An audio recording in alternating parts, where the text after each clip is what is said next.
I guess with that said, there are certain things that, I disagree with. Because I think a lot of times, libertarians get very, very tunnel focused, and they aren't able to really realize, the bigger picture, especially with trade. When a lot of people keep saying, oh yeah, that's another thing. Gary Johnson endorsed the TPP, which, unless you've actually read some of the WikiLeaks of the TPP and actually know what's going on with it, if you haven't read it, if you don't know what's in it, then you shouldn't be commenting on it. Let's just lay that out there as a basic premise. But with free trade, this was not a free trade bill. This was a crony capitalist managed trade bill that was anything but free trade. And so stop, running around saying, Donald Trump is against free trade because he's not for the Trans-Pacific Partnership, because the Trans-Pacific Partnership was not for free trade. And then, do I like the big tariff thing going on in Mexico? No, but what I know is going to happen is that Mexico, we're going to have them by the balls, and that they're going to have to acquiesce to something, because, their currency has gone down 20% just since Trump has got elected, meaning everything they want to buy from foreign countries just got 20% more expensive relative to at least the dollar. So they're going to be, they're definitely going to be hurting. But with the amount of debt that we have right now, I mean, the number one thing that we export right now, besides Hollywood garbage, is debt. So we shouldn't be in a position, accusing people of different currency devaluations, because what's going to happen is they're going to say, okay, well, maybe we don't want to take your worthless debt that you just keep printing more of and more of and more of to make more of it, which ultimately makes your currency worth less, in exchange for our actual physical goods. So China pumps out goods, we pump out debt, and then we take our debt to buy their goods. And at a certain point, people are going to be like, well, why are we making stuff in exchange for your IOUs? Because your IOUs can never fully be paid back without depreciating your own currency. So America is not in as great a position as we'd like to think we are, but relative to Mexico, I do not think that the end game is not let's have tariffs everywhere around the world, so then that way there's no free trade. The end game is we need to make things fair. In order to make things fair, you need to say, okay, you want to, things going into Mexico, I know a lot of you might be surprised, but there's big ass tariffs on items going from America to Mexico, but not the other way around. And that is not fair. So by threatening different tariffs, there's going to be certain industries and lobbyists who are going to be negatively affected down in Mexico, who are then going to make sure that their politicians are then going to, maybe cut deals with Trump to make things better. So I do not think that the end game is we want to have a 20% tariff. The end game is we want to make things fair, but in order to make things fair, you've got to start playing hardball. You got to start doing things that they're doing to you. So the libertarians want to act like we're in some sort of utopia where if we just let everything free, if we just let everybody come here, everything's gonna be fine. Well, you can't let people come to your country who don't want to be Americans, who don't want to integrate into the culture, who don't want to assimilate into the culture. So and again, I think I've made this point. This is probably the last point I'm going to make.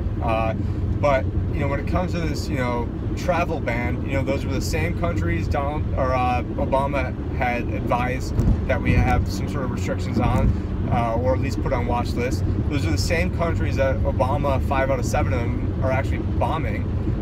So why are people getting more upset about Trump putting a temporary, travel restriction on people than actually bombing people? So it's like if you have a party and someone says, oh, well, you can't come to my party, and it's going to be the biggest outrage ever, but it's like, hey, someone wants to come to my party, and boom, you fucking kill them. Oh, no outrage over that. So there's absolutely no intellectual honesty, unless people know who like Mimi Al-Laham is, aka the Syrian girl.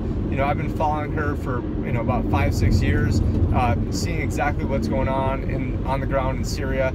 And you got all these people who, because they read Vice and BuzzFeed and Mike and Huffington Post, that all of a sudden they're fucking experts on the Syrian war. Well, all of you guys don't know shit. All of you guys are the reason why this happened in the first place, because we were arming actual Al-Qaeda. We were arming the actual Bin Laden front group.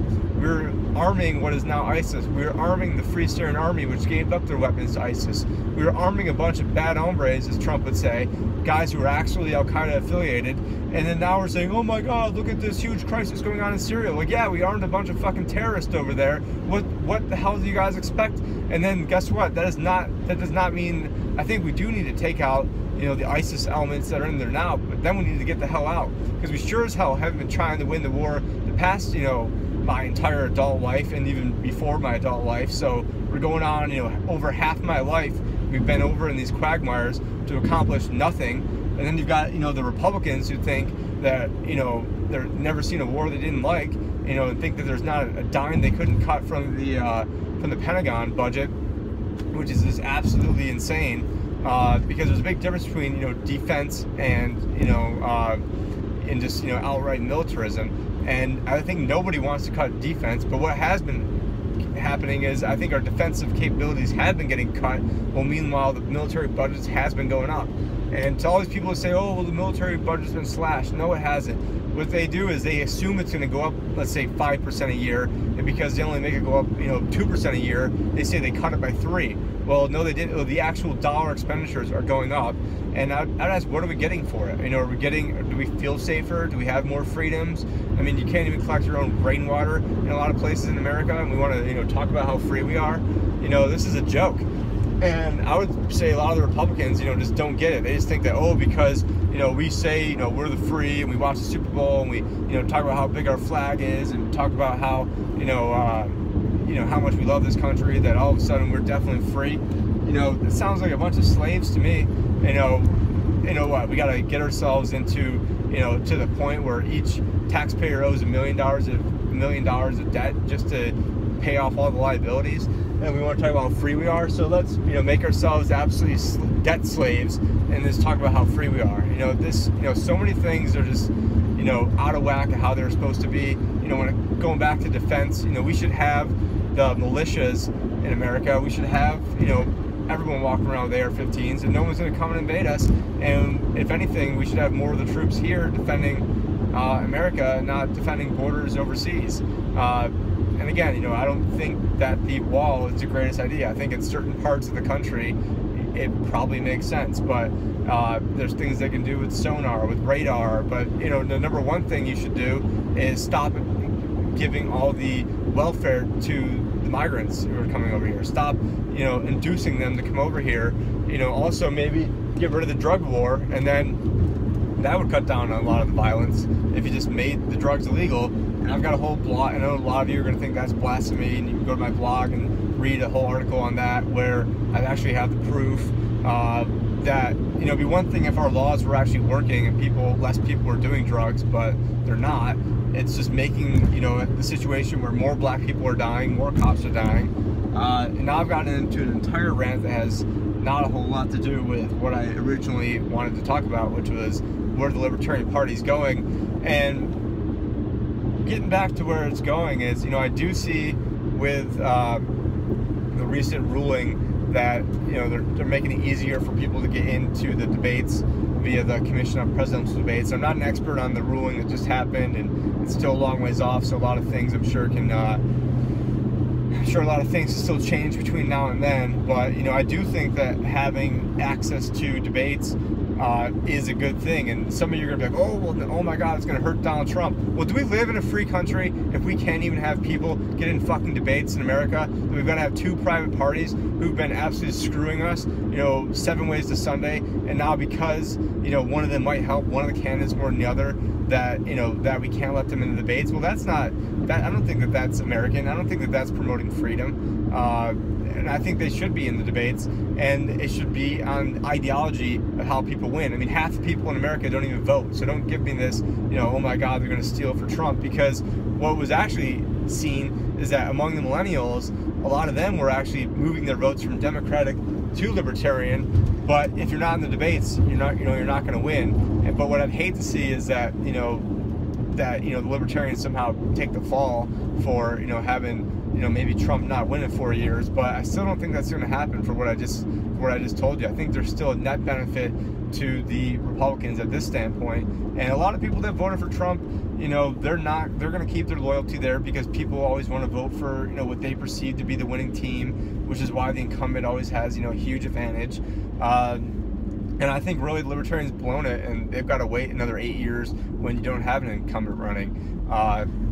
And for the Republican Party, I think a lot of you need to realize is that our loyalties, meaning Trump voters, our loyalties do not lie with you. Our loyalties rely, some of us to our principles. A lot of us, can't stand the Republican Party. I mean, they just voted to increase the debt by $9 trillion over the next 10 years. Oh, so conservative. I mean, why don't you tell me more? But I mean, this seemed like an incredibly quick ride into work today.